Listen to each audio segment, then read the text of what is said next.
संसार में यदि सुख चाहते हो 3 काम करना पड़ेगा, बहुत सुख मिलेगा। युक्ताहार विहारस्य, युक्त चेष्टस्य कर्मसु, युक्त स्वप्नाओ बोधस्य, योगो भवद दुःखः। यथा योग्य आहार विहार कीजिए, यथा योग्य कर्म कीजिए। देखिए यथा योग्य शब्द जो युक्त शब्द आया है, युक्त चेष्टस्य कर्मसु, कौन सा कर्म करने की योग्यता आपके पास में है और तुम कर क्या रहे हो।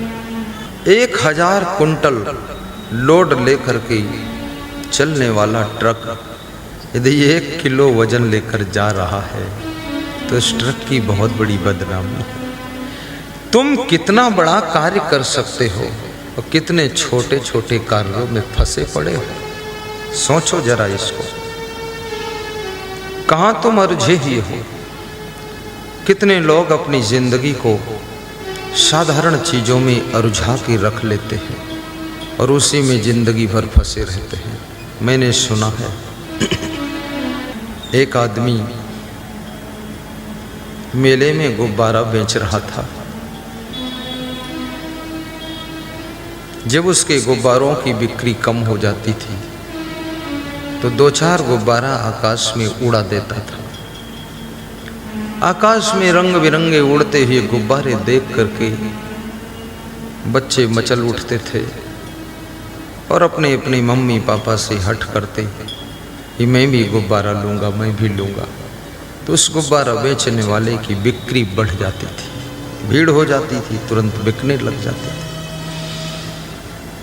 माल बेचने के लिए कुछ माल फ्री भी दे देना पड़ता है। जब अंग्रेजों ने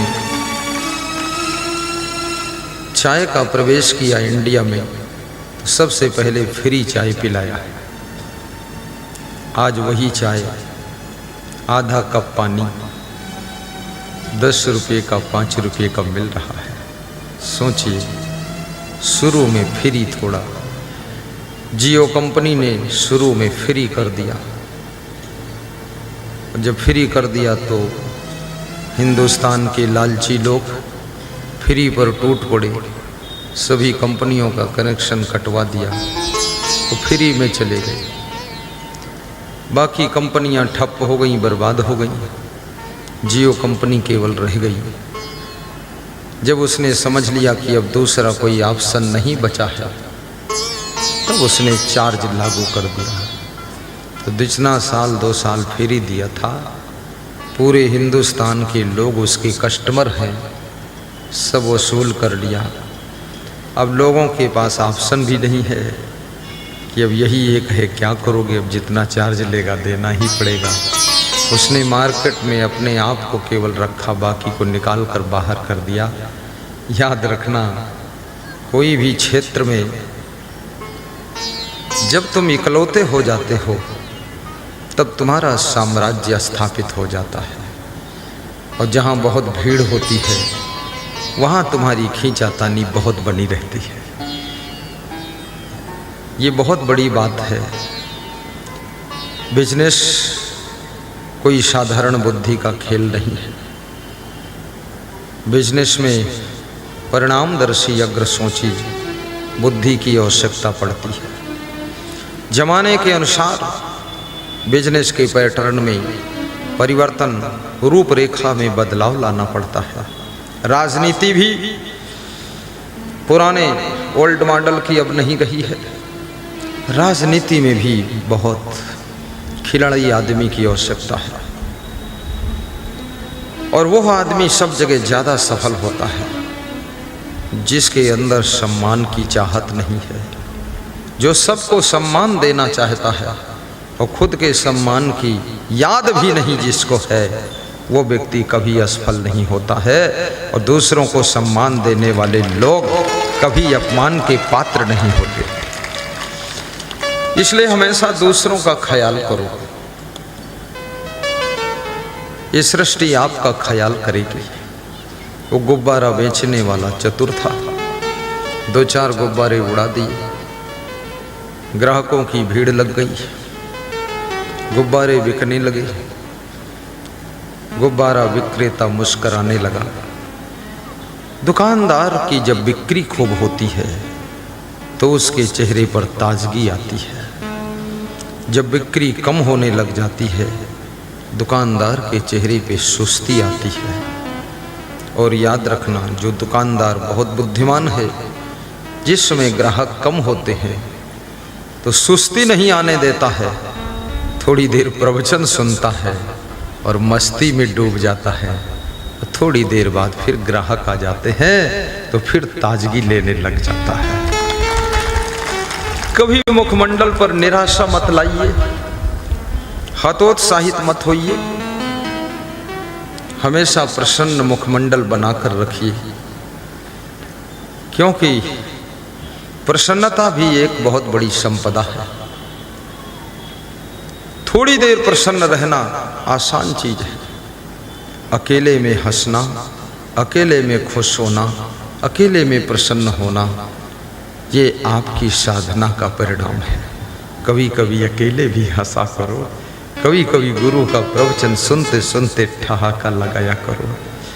और मैं तो रोज अपना प्रवचन सुनता हूँ, कभी कभी पूरा सुन लेता हूँ 24 घंटे में। कल वाला आज तक सुन लूँगा, तो सुन लिया हूँ, 1 घंटे का सुन लिया हूँ। नहीं सुन पाया, टाइम नहीं मिला। प्रवचन में भी मैं हंसता हूँ और डायरेक्ट फिर हंसता हूँ। मुझे भी बहुत हंसी आती, मैं जो बोल जाता हूँ तो सब याद थोड़े रहता क्या क्या बोला हूँ। प्रवचन जब सुनता हूँ तब पता चलता ये बोला हूँ। कभी कभी तो बहुत मज़ा आता है हमको कि ऐसा कैसे बोला हूँ। वास्तव में प्रवचन का अर्थ उदासी नहीं है, प्रवचन का अर्थ निराशा नहीं है, प्रवचन का तात्पर्य सुस्त नहीं है, प्रवचन का तात्पर्य है जिंदगी में जो मस्ती कहीं नहीं मिली है उस मस्ती को प्राप्त करने का रास्ता प्रवचन है।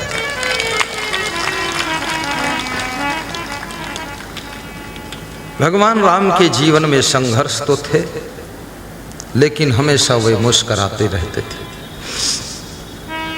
काम करते रहो, मुस्कराते रहो, गीत गुनगुनाते रहो, वक्त जीवन का यूं ही निकल जाएगा। और खुश वही रह सकता है जो व्यक्ति गलती नहीं करता है। जो गलती पर गलती करता है वो टेंशन में ही रहता है। जो आलस्य करेगा खुश नहीं रहेगा। काम चोरी चोरी सीना जोरी करेगा, खुश नहीं रहेगा। उल्टा पलटा सेटिंग करेगा, वो भी खुश नहीं रहेगा। आपका मैनेजमेंट सिस्टम टॉप क्लास का होना चाहिए, और एक बार उसमें लग करके उसको सेटिंग से मैनेजमेंट कर दीजिए, फिर अपने माइंड को वहाँ से फ्री कर लीजिए। थोड़ा थोड़ा ध्यान दीजिए, बस खुश रहिए। अरेंजमेंट करना भी सीखो। कभी कभी आपका मैनेजमेंट तो ठीक था, लेकिन बीच में कोई अर्जेंट बाधा आ गई, कोई नया काम घुस गया, तो तत्काल जो व्यवस्था तुम करते हो उसको इंग्लिश में अरेंजमेंट कहते हैं। अरेंजमेंट मतलब अर्जेंट करना है उसको कुछ। अब जो चल रहा था धारावाहिक, उसके अलावा कुछ आ गया है तो अर्जेंट अरेंजमेंट कर दो। ये भी कला आपके अंदर होनी चाहिए। और अपनी बुद्धि का पूरा प्रयोग कीजिए, क्योंकि जितनी शक्तियाँ कुदरत ने आपको दिया है वह सब सीमित समय के लिए मिली है। सबसे पहले आप देखिए, आप जब जन्म लेते हैं, जन्म लेते ही आँख आपकी खुला तुरंत खुल जाती है, देखना शुरू करते, यानी दृष्टि का बड़ा महत्व है। बोलना नहीं शुरू करते, देखना शुरू करते। मुंह में दांत नहीं रहते, खाना नहीं है, कुछ पी लेना है लिक्विड, ये दांत बाद को आते हैं और पहले ही चले जाते हैं। दांत बाद को निकलते हैं, उनको दूध के दांत कहते हैं। फिर वे सब गिर जाते हैं, फिर दांत निकलते हैं, वे भी बुढ़ापे तक सब गिर जाते हैं। और आपकी जीवा बाद को बोलना शुरू करती है, लास्ट तक बोलती रहती है, क्योंकि लास्ट में बोलने का ज़्यादा महत्व है। इस कला को सीखो। ज्यों ज्यों उम्र बढ़ती जाए, अपने बेटे बहुओं के साथ में नम्रता का व्यवहार करो। ताकि आपकी मधुरता, आपकी नम्रता, आपका आकर्षण आपके बेटों को, आपकी बहुओं को आपके पास में बैठने के लिए आकर्षित कर ले। हमारे आश्रम के संचालक थे, 95 साल की उम्र के। उनके पास में जो कोई जाता था तो ऐसे बोलते थे, आओ आओ बैठो।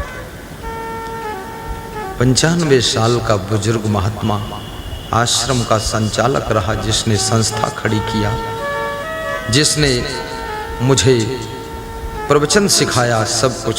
वो हाथ जोड़ता था सबके। तो मैंने कहा, हाथ क्यों जोड़ते हो? तो उन्होंने कहा कि वक्त बदल चुका है, मौसम बदल रहा है, उम्र बदल गई है, अब नया साम्राज्य आ चुका है। मज़ेदार बहुत थे वे। कहे थे, शासन सत्ता भी चेंज है, अब तुम लोगों का शासन है साहिब साहिब। वो समझते थे जितना अधिक उम्र होने लग जाए उतनी अधिक विनम्रता होनी चाहिए। सभी सासुएं ध्यान दें, जो जो स्त्रियां सासू बनने की उम्मीदवार हैं वे कृपया विनम्र होने की तैयारी करें, क्योंकि सबकी उम्मीदवारी में देख रहा हूँ, कोई विधायक का उम्मीदवार होता है, कोई सांसद का उम्मीदवार, पर स्त्रियां सासू बनने की उम्मीदवार हैं। और कितने पुरुष बाबा बनने की उम्मीदवार हैं। अब पुतोहू आने वाली है, पोती पोता नाती सब होने वाले हैं। ज्यों ज्यों तुम बुजुर्ग होते चले जाते हो, त्यों त्यों तुम्हारी जिह्वा में मिठास आनी चाहिए। अब डांटने का वक्त जा चुका है, अब फटकारने का वक्त जा चुका है, अब नोक झोंक करने का समय निकल चुका है। अब ये कमान नए लोगों के हाथ में सौंप दीजिए। अब तुम तो शांति से रहिए, अन्यथा कोई पानी देने वाला नहीं मिलेगा, दशा बहुत खराब होगी। जिनकी प्रेम की वाणी होती है उनके लिए दूध और पानी होता है। जो बुढ़ापे में भी गाली बकते रहते हैं, कितने बूढ़ों को मैंने देखा है, ऐसी गालियां देते हैं। सब जवान उनकी गालियों को सुनकर घायल हो चुके हैं। बहुएं घर छोड़कर भागने का प्लान कर चुकी हैं कि बूढ़ा कितनी गाली बकेगा। बहुएं दुखी हैं, गाली मत दो, कठोर मत बोलो, बहुओं की प्रशंसा भी करो, जीवन जीना सीखो। संसार में बहुत सुख भी है, लेकिन सुख लेने का तरीका होना चाहिए। अगर सुख का तरीका नहीं मालूम है तो जहां जहां से सुख मिल सकता था वहां वहां से बहुत बड़ा दुख तुम पाओगे और दुखी जिंदगी भर रहोगे। तालियां जोर से बजाइए।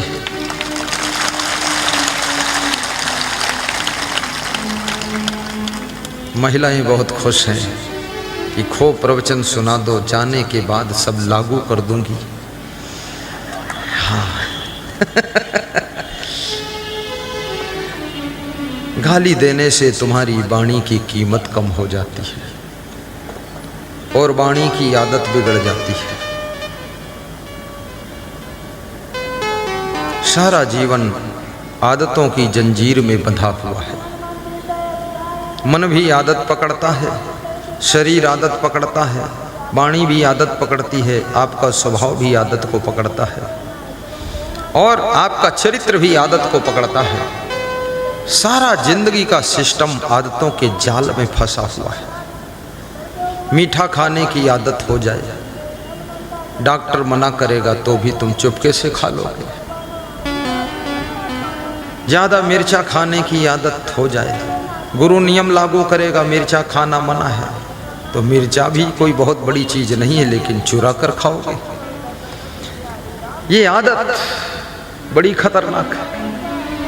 प्याज खाना मना है तो तुम प्याज 2-4 अपने थैले में ही रखोगे। और मनुष्य के मन का स्वभाव है, जिस चीज को मना करो उधर ये ज्यादा भागता है।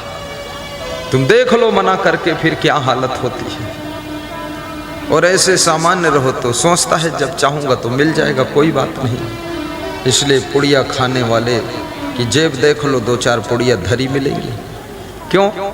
क्योंकि उसकी पत्नी पुड़िया खाने को मना करती है, माँ मना करती, बाप मना करता, भाई मना करता, बहन मना करती है, दुकान पर भी लिखा तंबाकू से कैंसर होता है, सब मना करते हैं। इसलिए 4-6 पुड़िया रख के रखता है कि सारे लोग विरोध में है, कभी मिले न मिले तो जिंदगी का क्या होगा, इसलिए रखो स्टॉक में रखता है। वो मुन्ना झूम गया हंस करके कि बिल्कुल सही है, उसकी जेब में भी रहती है 2-4 नहीं रहती, छोड़ दिया होगा उसने। अब ये बहुत विचित्र है। सहज रूप से त्याग करो और नियमों का सहज रूप से पालन करो। समय का ख्याल रखो। जिंदगी अमृत है, चूक जाओगे अगर तो जिंदगी जहर भी है। जिंदगी मधुबन है और जिंदगी गुलशन है, और चूक जाओगे अगर तो जिंदगी दुश्मन भी है, जिंदगी दुश्मन भी है। तो गुब्बारा बेचने वाला बड़ा खुश हुआ, लेकिन एक अद्भुत घटना घट गई कि एक बालक उस गुब्बारा बेचने वाले के लंबे कुर्ता को पकड़कर दोनों हाथों से नीचे खींच रहा था। गुब्बारा बेचने वाले को डिस्टर्ब हो रहा था। उसने नीचे देखा तो एक छोटा सा बच्चा 7-8 साल का उसके कुर्ता को खींच रहा था।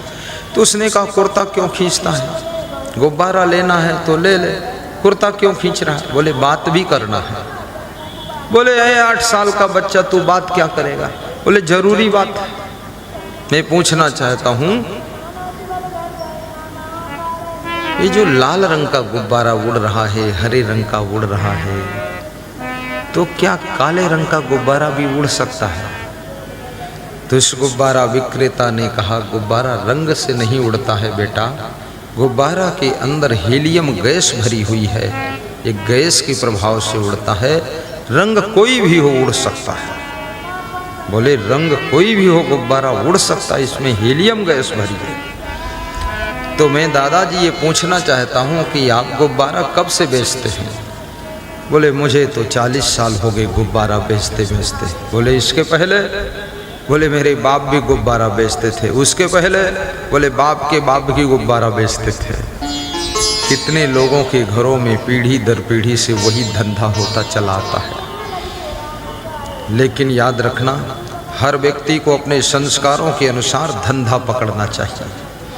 माँ बाप की नकल भी मत करो, अपनी अकल से काम करो, क्योंकि हर व्यक्ति का संस्कार, रुचि, बुद्धि ये सब बिलक बिलक आकृष्ट होती है। इसलिए आपका जो संस्कार है उस कार्य में लगिए। ढर्रेवादी मत बनो, बैल मत बनो। कभी कभी लोग सोचते हैं हमारे पिताजी कभी राजनीति नहीं किए, हम कैसे राजनीति करें? तुम ही सफल होगे, तुम्हारा बाप कभी सफल नहीं होगा, तुम सफल हो जाओगे। हमारे पिताजी कोई प्रवचन थोड़े करते थे, ना हमारे गुरुजी प्रवचन करते थे। हम करते हैं, हम ही सफल होंगे। वो करे न करे उसका वो जाने, अपना उसका जो काम करना चाहता कर चुका है। अपने संस्कारों के अनुसार जब तुम रास्ता सिलेक्ट करते हो तो अनिवार्य रूप से तुम सफल हो जाते हो, और बेसंस्कार का रास्ता पकड़ते हो तो बोझा की तरह तुमको ढोना पड़ता है। उस राह में तुमको रास नहीं आता है, आनंद नहीं आता है, खुशी नहीं होती है। जैसे हम प्रवचन देते हैं, तुमको खुशी हो न हो, हमको खुद खुशी होती है, इसलिए हम प्रवचन देते हैं। गाय दूध देती है, दुहने वाले खुशी है कि नहीं पता नहीं, लेकिन गाय को खुद ही अच्छा आनंद आता है, इसलिए वो दूध देती है। जिस कार्य को करने में तुमको आनंद आने लग जाए, अच्छा लगने लग जाए, उस कार्य में सफलता तुम्हारा वर्ण करती है आकर के, इसलिए कार्य में आनंद आना चाहिए। जय हो, जय हो। कितने विद्यार्थियों को पढ़ने में आनंद ही नहीं आता है। ये लाउड स्पीकर कहाँ से बज रहा है? 2 पुलिस जवानों को कहूँगा ये अखंड रामायण कल भी कर लेंगे, जाकर कृपा करके इनके हाथ पांव जोड़ दो कह दो मान जाओ, गुरुजी 1.5 घंटे सुनाएंगे, क्यों हैरान कर रहे हो। भैया क्या नाम तुम्हारा? चले जाओ मेरे लाल। इधर भी पुलिस जवान है, पुलिस जवान भी चला जाए, कोई देसी जवान भी चला जाए, ये खामखा हल्ला मचा रखा है, कोई मतलब नहीं है। अगर ईश्वर साक्षात आ जाए तो उसको भी ये रामायण की चौपाई ही सुनाते रहेंगे नमस्कार करेंगे ही नहीं। ये सब ऐसा ही मॉडल है संसार में। बंदहूँ गुरु पद पदों में परागा, सुरुचि सुवास सरस अनुरागा। बंदहूँ गुरु पद पदों में परागा, सुरुचि सुवास सरस अनुरागा। मंगल मूल अमंगल दमनु, सेवक सदन स्वामी आगमनु। सेवक सदन स्वामी आगमनु। मंगल मूले अमंगल दमनु। अति हरि कृपा जाहि पर होई, पाँव देहि मार्ग सोई। अति हरि कृपा जाहि पर होई, पाँव देहि मार्ग सोई। पाँव दे यही मार्ग सोई। गौर करना, शैलेश और यशपाल डेढ़े से राउंड में रहे, नारायण भी राउंड में रहे। शांति व्यवस्था बहुत अच्छी है। उधर से आवाज़ आ रही थी, वो भी बंद हो गई है। उन लोगों को भी व्यास का दी आशीर्वाद देती है। जो अच्छी बात कहना मान ले वही महान है, ये साधारण बात नहीं। मान लिया उसने, समझदार है। आखिर बलिया का तो है ही वो। छपरा हिलेला रे बलिया हिलेला, और पीछे से आवाज आए गुरु हिलेला।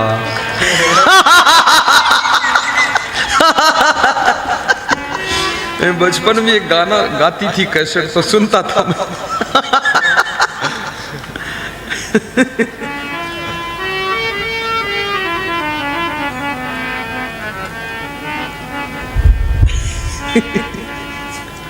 साहिब अपने बच्चों के संस्कारों को भी परखिए, बेटी के संस्कार का भी अध्ययन कीजिए और खुद के संस्कारों को भी समझिए। मैं क्या कर सकता हूँ, मेरे अंदर कौन सी प्रतिभा छिपी हुई है, और अपनी प्रतिभा का प्रयोग करने के लिए आपको कठिन परिश्रम करना होगा। आपके अंदर जो गुण है उसको प्रकट करने के लिए, अपनी क्वालिटी को निखारने के लिए आपको अथक पुरुषार्थ करना पड़ेगा। हर व्यक्ति में कोई न कोई गुण होता है, लेकिन आलस्य आपके गुणों के ऊपर ढक्कन की तरह ढक जाता है।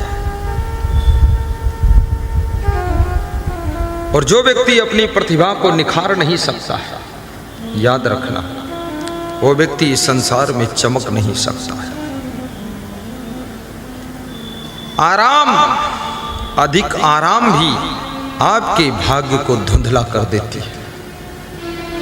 हर समय बिस्तर पर लेटने की आदत आपके भाग्य को भी सुला देती है। जब बहुत नींद आने लगे तब बिस्तर की ओर देखना, अन्यथा बिस्तर भी विष बन जाएगा। कितने घरों में मैं देखता हूं, लोग दिन में रात में हमेशा बिस्तर पर लुढ़कते रहते हैं, ढोल जैसे पड़े रहते हैं। अब कुछ होने वाला नहीं, और इस शरीर की आदत को बिगाड़ते जाओ, ये शरीर कोई काम का नहीं रह जाएगा। और शरीर को जितना ज्यादा आराम कराओगे उतना ज्यादा ये बीमार रहेगा, और जितना ज्यादा इससे काम लोगे ये शरीर उतना ही स्वस्थ रहेगा। कभी कभी समय निकाल करके गुरु का दर्शन साक्षात भी किया कर। हमारे कई संतों ने हमको बताया है कि जब आपके पास रहता हूं ऑटोमेटिक मन शुद्ध हो जाता है, और 2-4 महीने आपसे अलग रहूं तो मन थोड़ा सा वो हो जाता है। अब वो हो जाता, क्या हो जाता, जो हो जाता ये गुरु की प्रतिभा का प्रभाव होता है। उनके सामने पड़ते ही आपके अंदर का अंधकार दूर होने लग जाता है। जिसके ऊपर सूरज की किरणें सामने से पड़ती है उसकी सर्दी खत्म हो जाती, ठंडी खत्म हो जाती है, और विशेष विटामिन डी, B12 विटामिन, ये एनर्जी मिलती है आपको। इसी प्रकार से गुरु जब साक्षात दर्शन देता है और हम साक्षात उसके दर्शन के लिए, जैसे श्री हीरालाल जी, बबलू जी, श्री सियाराम जी, ये दर्शन के लिए कबीर धाम मुस्तफाबाद डिस्ट्रिक्ट लखीमपुर गए थे, 1000 किलोमीटर पर जाकर दर्शन किया था। आज यहां मैं देखता हूं रतन सिंह जी सिंहेश्वर से आए हुए हैं, गंभरिया तहसील से खड़े होते क्यों नहीं हो, सुनील भारती जी आए हुए हैं, कितनी दूर से ये सब बंदे पधारे हैं। अब ये इतनी दूर से दर्शन, ये साक्षात दर्शन कर रहे हैं। दर्शन से इनकी जिंदगी की बैटरी चार्ज हो रही है और इनके अंदर एक नई प्रतिभा का जन्म हो जाएगा। श्रद्धा की आंखों से गुरु का दर्शन करना चाहिए, भाव भरे हृदय से गुरु से मिलना चाहिए, सेवाशील हाथों से गुरु के चरण छूना चाहिए। लेकिन कोरोना जब तक है तब तक नहीं छूना चाहिए।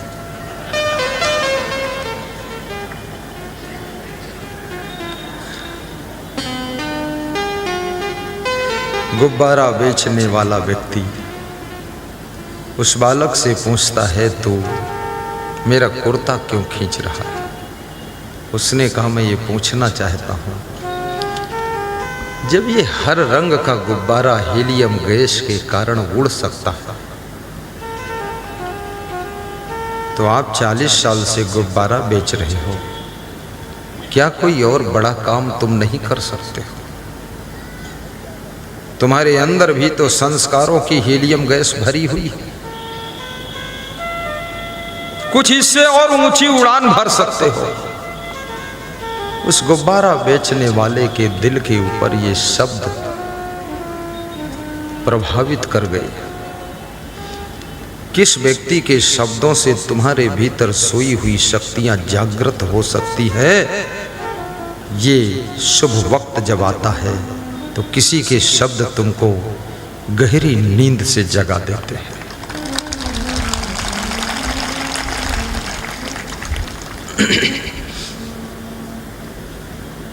गुब्बारा बेचने वाला शाम को घर आता है, बहुत खुश है, मुस्कुरा रहा है। उसकी पत्नी ने पूछा, इतना खुश कभी नहीं देखी, आज क्या मिला है?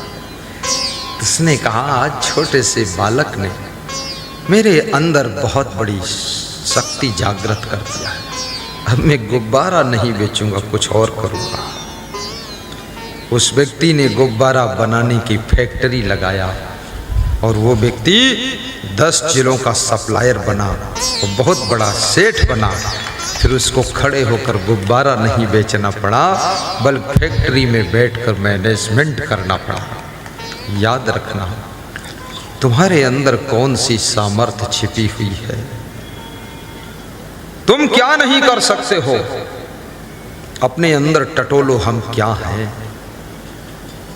मैं स्कूल में पढ़ता था तो भी प्रवचन सुनाता था, शिक्षकों को, प्रोफेसर लेक्चरर को, विद्यार्थियों को।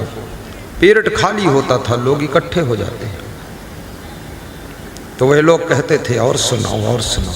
हमने कहा अगला पीरियड होने वाला, अरे बोले आनंद आ रहा है। हमने कहा सुनाऊंगा, थोड़ा सा महात्मा बन जाऊं फिर सुनाऊंगा। जिन जिन स्कूलों में पढ़ा हूँ लगभग सभी स्कूलों में प्रवचन वहाँ की मैनेजमेंट कमेटी ने कराया है,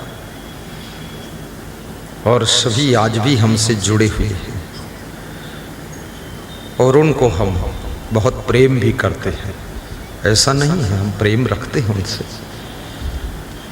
याद रखना, कितनी बड़ी ऊंचाई को छू लो, लेकिन जिस प्रेम के प्रभाव से इतना ऊंचे उठे हो, उस प्रेम को कभी कम ना होने देना।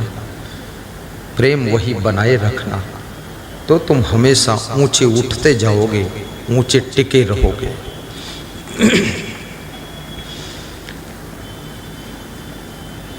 कल हमारी संत मंडली श्री वीरेंद्र प्रसाद साहू जी के पावन घर में पधरौनी के लिए गई थी। उनका बहुत प्रेम था।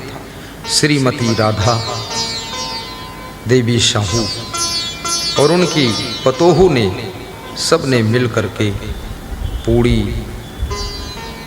सब्जी और खीर 19 आइटम हमारे सामने प्रस्तुत किया।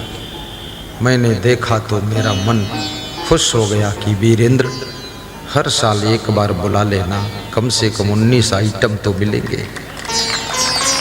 खड़े हो वीरेंद्र, ये है वीरेंद्र। राधा खड़ी हो जाओ, ये राधा जी है। कभी राम बन के कभी श्याम बन के चले आना, प्रभु जी चले आना। ऊपर आ जाओ वीरेंद्र, ऊपर। कभी राम बन के कभी श्याम बन के चले आना, प्रभु जी चले आना। सुख करता बन के दुख हरता बन के चले आना, गुरु जी चले आना। सुख करता बन के दुख हरता बन के चले आना, गुरु जी चले आना। अरे जोर से ताली बजाओ, धीरे से आना, गुरु जी चले आना। इनके दिल को खुश कर लो, इनके मन को खुश कर लो, इनके हृदय को खुश कर लो। ये तो बलिया की बहुत बड़ी ताकत है, बलिया का बल है। और राधा अगर खुश हो गई ना, तो अगले साल 2023 में फिर प्रवचन हो सकता है।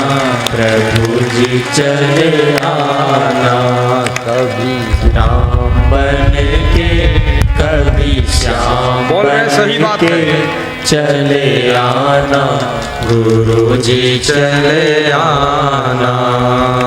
सुख करता बन के दुख हरता बन के चले आना, प्रभु जी चले आना। कभी राम बन के कभी श्याम बन के चले आना, प्रभु जी चले आना। कभी राम बन के कभी श्याम बन के चले आना, प्रभु जी चले आना। तुम राम रूप में आना, तुम राम रूप में आना। सीता साथ लेके धनुष हाथ लेके चले आना, प्रभु जी चले आना। कभी राम बन के कभी श्याम बन के चले आना प्रभु जी चले आना। कभी राम बन के कभी श्याम बन के चले आना प्रभु जी चले आना।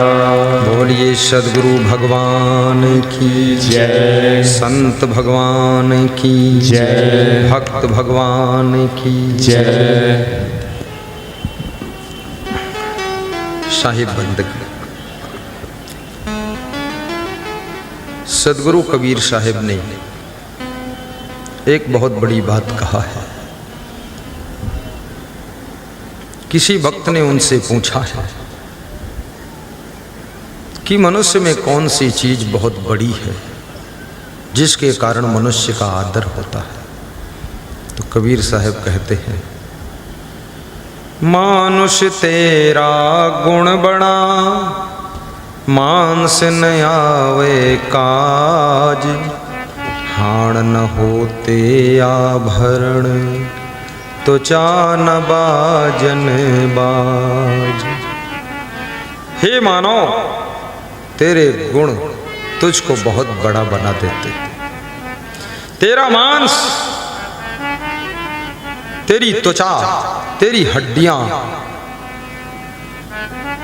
आभूषण नहीं बनती है, तेरी खाल के ढोल तबले नहीं बनते हैं, लेकिन तेरे गुण ऐसे हैं जिन गुणों के कारण तू पूजनीय हो जाता है, वंदनीय हो जाता है और तेरी महिमा संसार में फैलती है। इसलिए धनवान भी बनो, लेकिन धनवान होने के साथ साथ गुणवान भी बनो। गुणवान बनो, उसके साथ में महान भी बनो। महान बनने के साथ साथ विद्वान भी बनो, बुद्धिमान भी बनो, चरित्रवान भी बनो। और सुबह से लेकर शाम तक जो आपका जीवन है, युक्त चेष्टस्य कर्मसु, आपकी प्रत्येक कर्मों की चेष्टा यथा योग्य होनी चाहिए। यथा योग्य, जिस कर्म को करने के लिए तुम्हारा जन्म हुआ है, क्या वो कर्म तुमने किया है अभी कि नहीं? जिस कार्य के लिए इतना सुंदर मनुष्य का शरीर प्राप्त हुआ है, जिसको मानस में भगवान श्री राम ने पूर्ववासियों को समझाते हुए कहा है कि बड़े भाग्य मानुष तन पावा, सुर दुर्लभ सदग्रंथन गावा, साधन धाम मोक्ष कर द्वारा पाए निजे परलोक समारा। ऐसा जो मनुष्य जीवन भक्ति करने के लिए मिला था, अभी गुरु मंत्र लिया है कि नहीं लिया है? कितने लोग तो निगुरा घूम रहे हैं। गुरु बनाने में डर लग रहा है, दोस्त बनाने में डर नहीं लगता है, दुश्मन बनाने में कोई डर नहीं, समधी बनाने में बिल्कुल डर नहीं है, दामाद बनने में डर नहीं है, शिष्य बनने में डर लग रहा है। अरे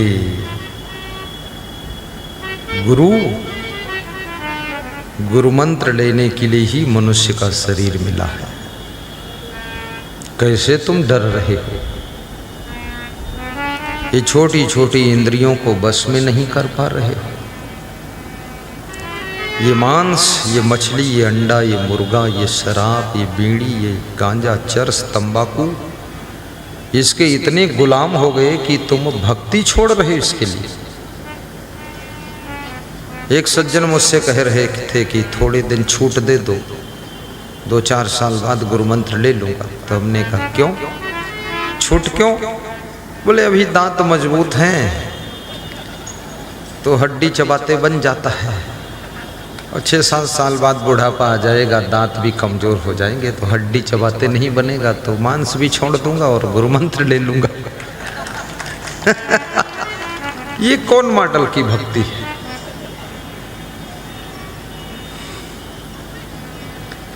मांस खाने से बहुत पाप लगता है, क्योंकि जीव हिंसा होती है।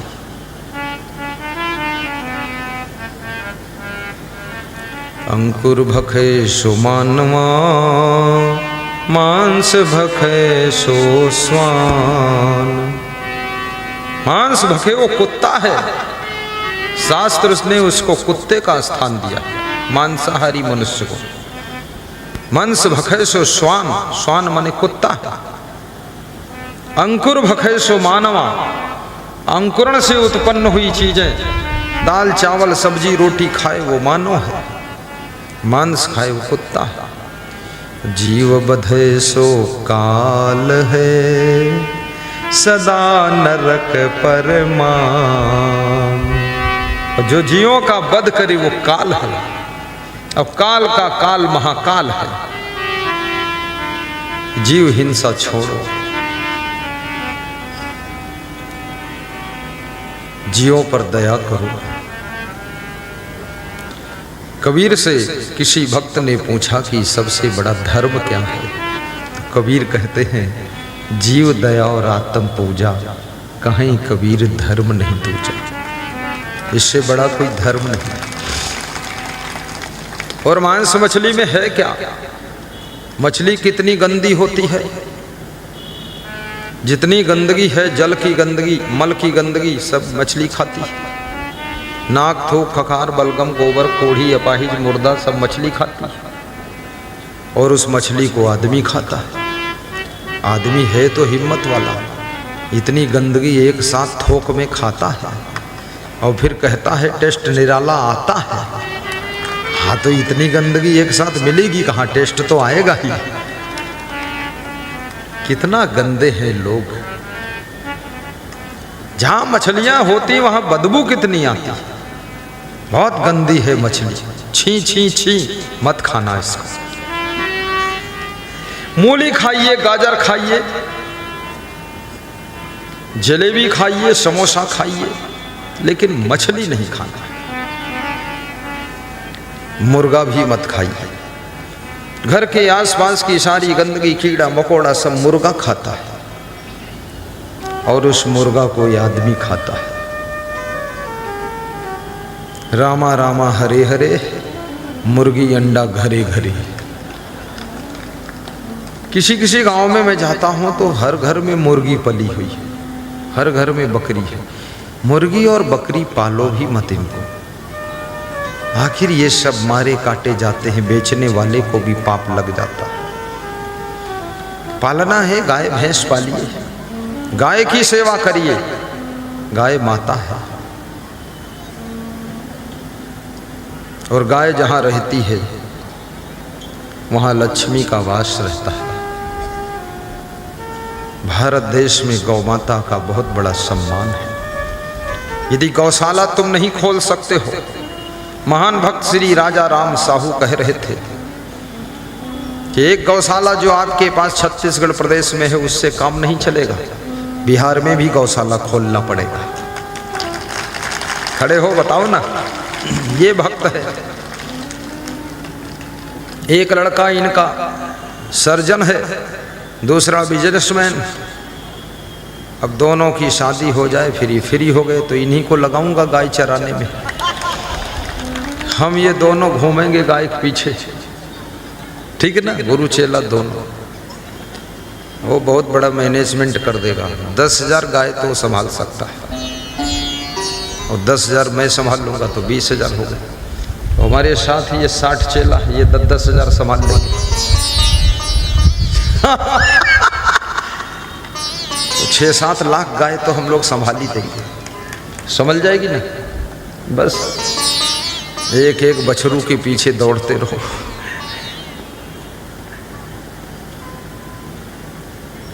गाय वास्तव में बड़ा प्रेमी पशु है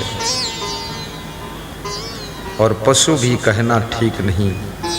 गाय तो हमारी माता है, जन्म जन्म का नाता है, और गाय हमारी माता है। गाय को माता क्यों कहा गया?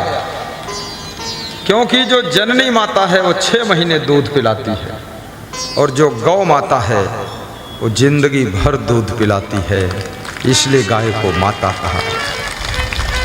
और गाय माता का दूध जननी माता के दूध के समकक्ष उसकी कैटेगरी होती है और भैंस का दूध वजन होता है, भैंस का दूध सुस्ती देता है। लेकिन गाय यदि माता है तो भैंस कौन है तुम्हारी? फिर भैंस तुम्हारी नानी है। तो ये बकरी कौन है? ये बकरी तुम्हारी नाती पोती है। और क्या है? सबके साथ रिश्ता जोड़ दो। ग्राम ग्राम गौ ग्राम बना करे, भारत का उत्थान करे, भारत का उत्थान करे। आइए पूरा गा दो। ग्राम ग्राम गौ ग्राम बना कर अपना देश महान करे, अपना देश महान करे। गौपालक बन बने विधाता, भूपर स्वर्ग विहार करे। गौपालक बन बने विधाता, गोपालक बन बने विधाता, भूपर स्वर्ग विहान करे। जय हो कृष्ण भगवान। भूपर स्वर्ग विहान करे। राधा माला लिए क्यों खड़ी? गोपालक कृष्ण को पहनाना चाहिए, विधाता पहना दे। ऊपर स्वर्ग विहान करे, ऊपर स्वर्ग विहान करे। ग्राम ग्राम गौ ग्राम बना कर, ग्राम ग्राम गौ ग्राम बना कर भारत का उत्थान करे, भारत का उत्थान करे, भारत का उत्थान करे। जननी जन कर दूध पिलाती, केवल साल छमाही तक, केवल छाल छमाही तक। गौ माता पे दूध पिलाकर रक्षा करती जीवन भर, रक्षा करती जीवन भर। ऐसी पावन गौ माता की, ऐसी पावन गौ माता की सेवा कर उत्थान करे, सेवा कर उत्थान करे। गौपालक बन बने विधाता, गौपालक बन बने विधाता, ऊपर स्वर्ग विहान करे, ऊपर स्वर्ग विहान करे। ग्राम ग्राम गौ ग्राम बना कर, ग्राम ग्राम गौ ग्राम बना कर अपना देश महान करे, अपना देश महान। छत्तीसगढ़ की गौशाला का दर्शन कराएंगे, देश महान करे। लखीमपुर की गौशाला का भी दर्शन सब भूतों की माता है यह, सबको सुख देने वाली, सबको सुख की माता है यह, सबको सुख देने वाली।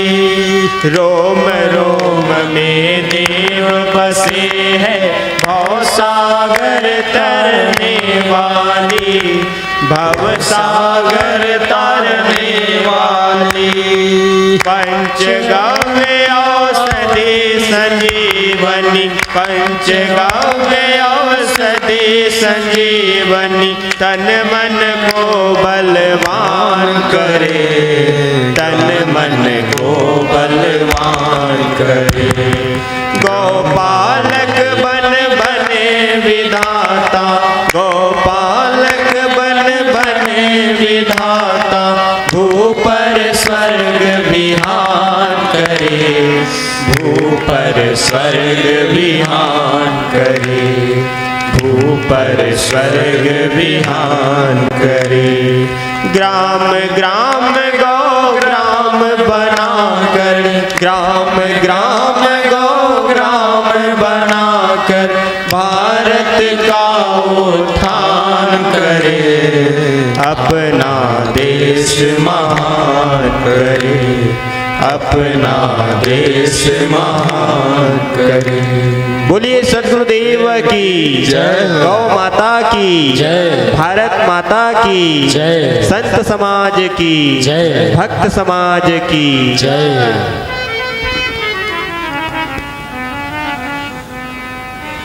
गौ माता का दूध जिसे अमृत का स्थान दिया गया है,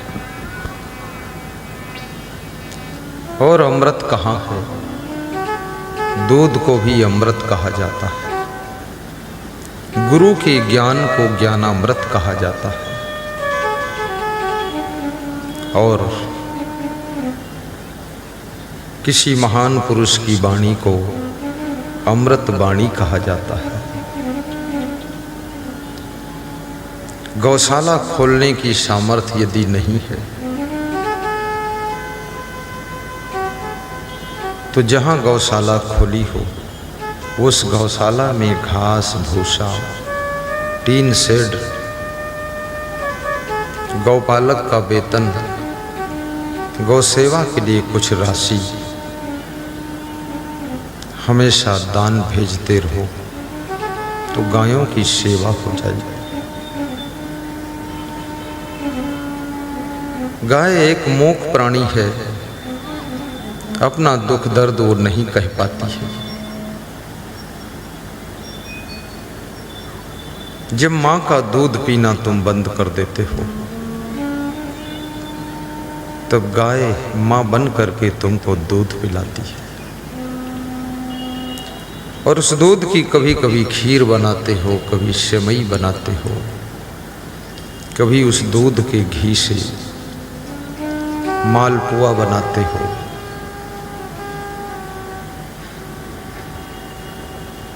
कितने प्रकार के पकवान बनाकर खाते हो। धिक्कार है उन लोगों को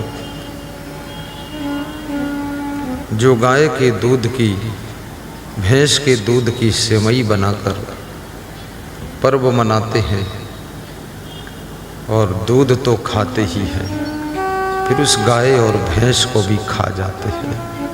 कितना बड़ा पाप लग जाता है।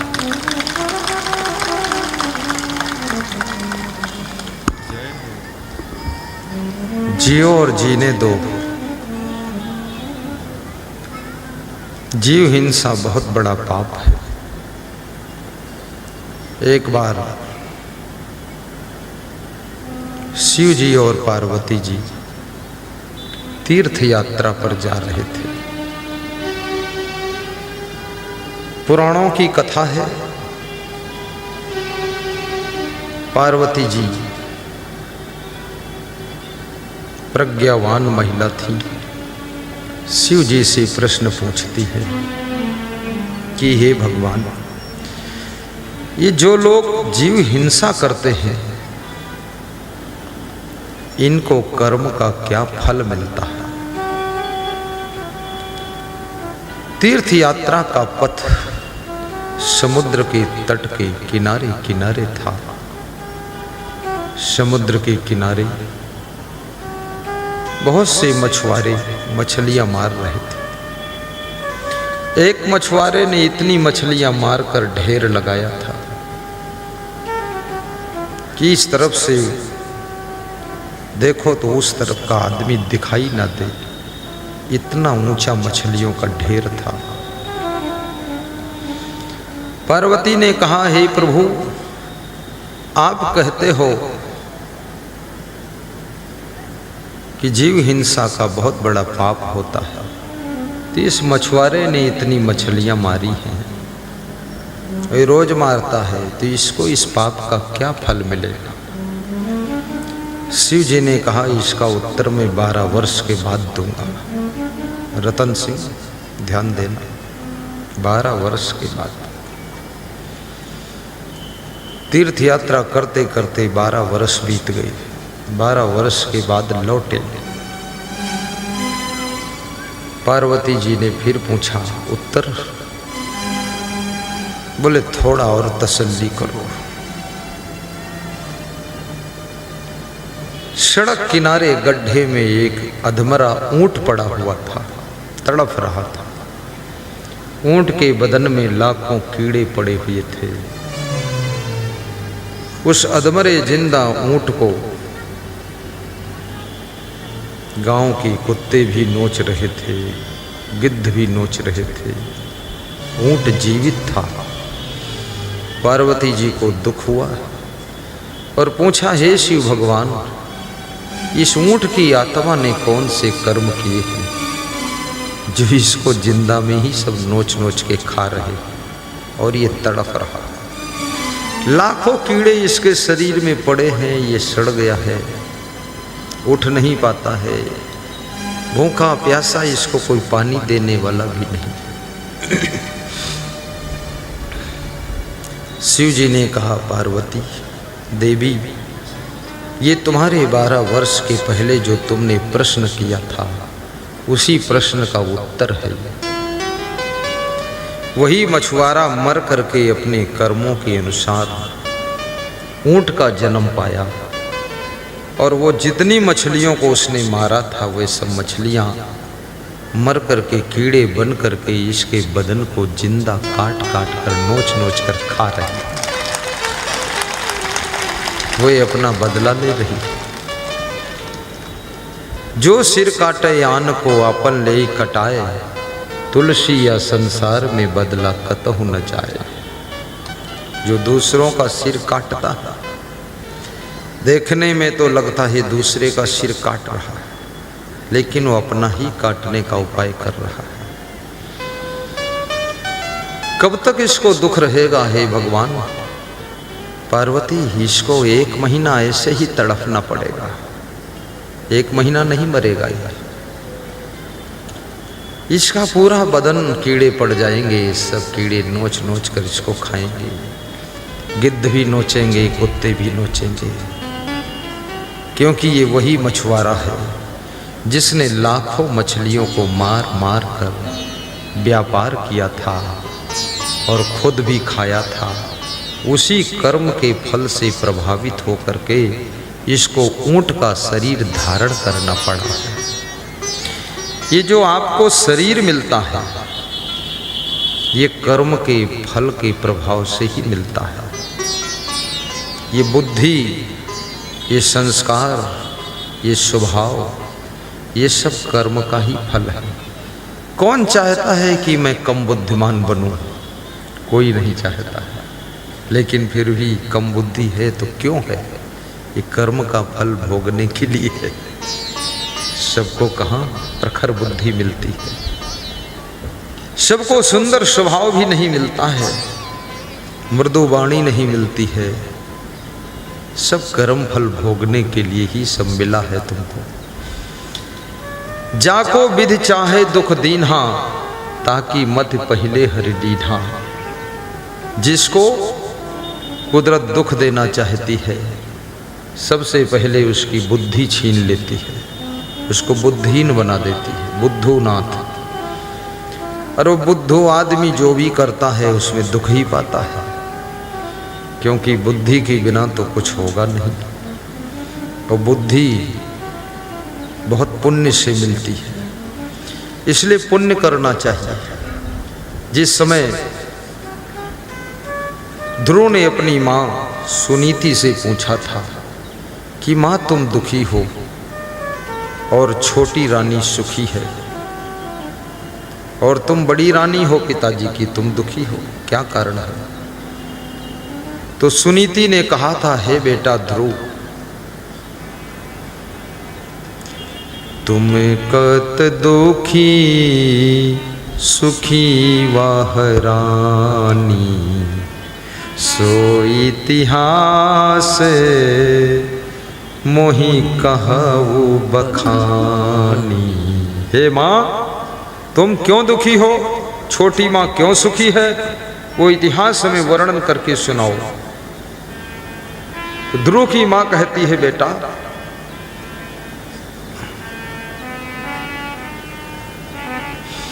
सपने हूँ दान दीन कछु नाही। पूर्व जन्म में मैंने स्वप्न में दान नहीं दिया था। मैं बड़ी कंजूस थी, बहुत लोभी थी, और मैं 2 बहन थी। तो मैं क्या करती थी, जब कोई कथा सुनाने आ जाए, प्रवचन सुनाने आ जाए, वो संत बोलता था दान करना चाहिए, तो मैं अपनी छोटी बहन को दान देती थी और छोटी बहन हमको दान देती थी, बराबर रहता था। हम दोनों बहुत चालाक थे। इसलिए इस जन्म में बहुत दुख मिला है। कुछ लोग बड़े चालाक होते, घर ही में दान कर देते। हाँ बस हो गया, जहाँ का पानी तहीं रहता है, खेत का पानी खेत में और घर का धन घर में। दान बहुत बड़ी चीज है। सपने हूँ दाने दीन कछु नाही। कितने लोग बहुत धनवान होते हैं लेकिन दान देने का मन नहीं होता है, और दान न दे वहां तक तो चलो ठीक है, तर्क भी बहुत करते हैं, बहुत तर्क शास्त्र पढ़ा है उन्होंने। लगता है कि अब वो मरेंगे नहीं, और मरेंगे तो सब साथ में लेकर जाएंगे, बड़ा तर्क वितर्क करते हैं। उनके यहाँ चंदा लेने चले जाओ तो चंदा तो नहीं देंगे पर निंदा जरूर देंगे। तुम सत्संग करा रहे हो, चंदा मांगने जाओ, बहुत से लोग तुमको प्रवचन सुनाएंगे समझा कर कि जब पैसे नहीं थे तो बुलाया क्यों। अरे मूर्ख, पैसे नहीं थे इसीलिए तो तेरे से सहयोग लेने आए हैं, तो देता क्यों नहीं। पैसे नहीं थे तो बुलाया क्यों। फिर प्रवचन सुनाते हैं लोग कि क्या हमसे पूछ के बुलाया है। पूछ के क्या बुलाया है, चलो पूछ के नहीं बुलाया है तो आप पूछ लेते हैं। अभी आए थोड़े हैं, आएंगे 10 दिन के बाद। अब आए हैं पूछने, चलो अब लाओ पूछ लिया। तो बोले हमसे पूछते तो हम मना ही कर देते। बहुत कंजड़ लोग हैं। हाँ।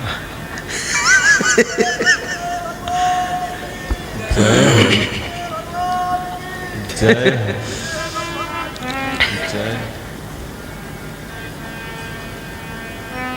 सत्संग में दिया हुआ दान कई गुना पुण्य का फल देता है। सत्संगी भाइयों को खिलाया हुआ अन्न दान से 1000 गुना ज्यादा फल देता है। गुरु जी को दिया गया दान जन्म जन्म तुम्हारा कल्याण करता है, क्योंकि ये जो गुरु तुम्हारे हैं ये परिवार वाले गुरु नहीं हैं,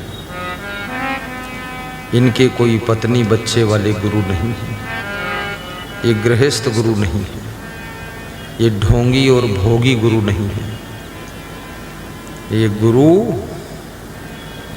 केवल गुरु है, और ये वैराग्यवान गुरु हैं, अखंड ब्रह्मचारी गुरु हैं। ये लफड़ा पछड़ा वाले गुरु नहीं। ऐसा नहीं है कि व्यास गादी पर गुरु और रात में कुछ और शुरू, ऐसे वाले नहीं हैं गुरु। ये तुम्हारे सामने जैसे हैं ऐसे तुम्हारे बांध भी रहते हैं, पक्के, अखंड, मजबूत और नियम संयम वाले। आज सिया राम जी हमारे साथ आ रहे थे गाड़ी में, पता नहीं मेरी गाड़ी में बैठना चाहते थे कि नहीं चाहते थे, पर हमने उनको समझा बुझा के बिठाया। कल वो हमसे सुना रहे थे, ये पहुना ससुरे में रहू ना, तो मैंने कहा ये सिया राम मेरी गाड़ी में बैठू ना।